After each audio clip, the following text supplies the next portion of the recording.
হে নারী, মৃত্যুর পর যখন ফেরেশতারা এসে জিজ্ঞাসা করবে দুনিয়াতে পর্দা করনি কেন, তখন পারলে এই উত্তরটা দিও, my life, my rules, my style.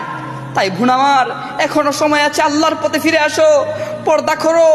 খোসাবিহীন একটা চকলেটে হাজার পিঁপড়া জমাট করে।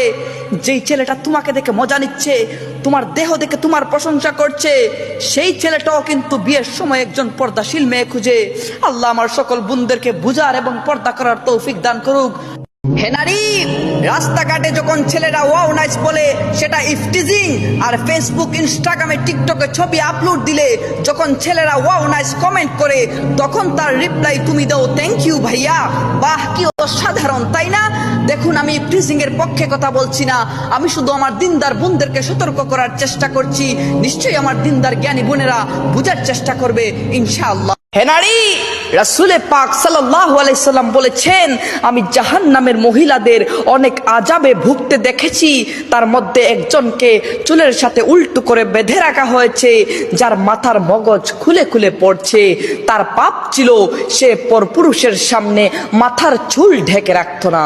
কবর থেকে যদি চিঠি পাঠানো যেত, তাহলে প্রত্যেক বাবা তার মেয়েকে চিঠি পাঠিয়ে বলতো, মা তুমি পর্দা করো, তোমার কারণে আমি কবরের জমিনে ভালো নেই। নারী যখন কন্যা তখন সে রহমত, নারী যখন বোন তখন সে আমানত, নারী যখন স্ত্রী তখন সে নেয়ামত, নারী যখন মা তখন সে জান্নাত। সুবহানাল্লাহ।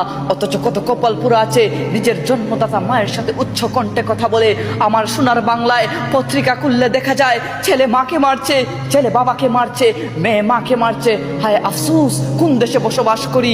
আমি বললাম, আমি একা, এই জগতে আমার কেউ নাই, আমার দুঃখ বোঝার মতো কেউ নাই, কেউ আমাকে বুঝে না।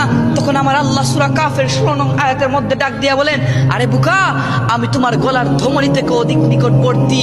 ভাইরা আমার, দুঃখ আল্লাহর কাছে বলুন, ওই মানুষের কাছে কি দুঃখ বলবেন যেই মানুষ তার নিজের দুঃখই শেষ করতে পারে না? আল্লাহর বলতে শিখুন, আল্লাহর কাছে নিজের কষ্টের কথা বলতে শিখুন। ইনশাআল্লাহ আল্লাহ আপনার সকল দুঃখ কষ্টকে বিলীন করে দিবেন।